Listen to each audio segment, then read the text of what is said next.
Now the men were afraid because they were brought into Joseph's house, and they said, "It is because of money which is returned in our sacks the first time that we were brought in, so that they may make a case against us and seize us and take us as slaves with our donkeys." When they drew near to the steward of Joseph's house, they talked with him at the door of the house and said, "O sir, we indeed came down the first time to buy food.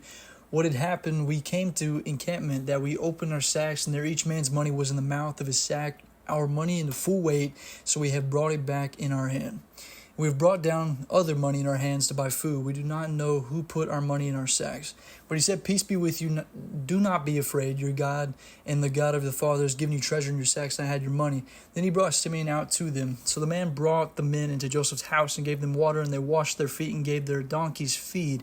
Then they made the present ready for Joseph's coming at noon, for they had heard that they would eat bread there.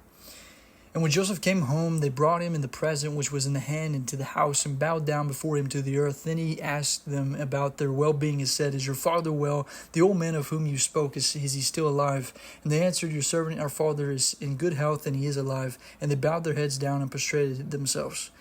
Then he lifted his eyes and saw his brother Benjamin, his mother's son, and said, "And your younger brother, of whom you spoke to me." And he said, "God to be gracious to you, my son." Now his heart yearned for his brother, so Joseph made haste and sought somewhere to weep. And he went into his chamber and wept there, and he washed his face and came out, and he restrained himself and said, "Serve the bread."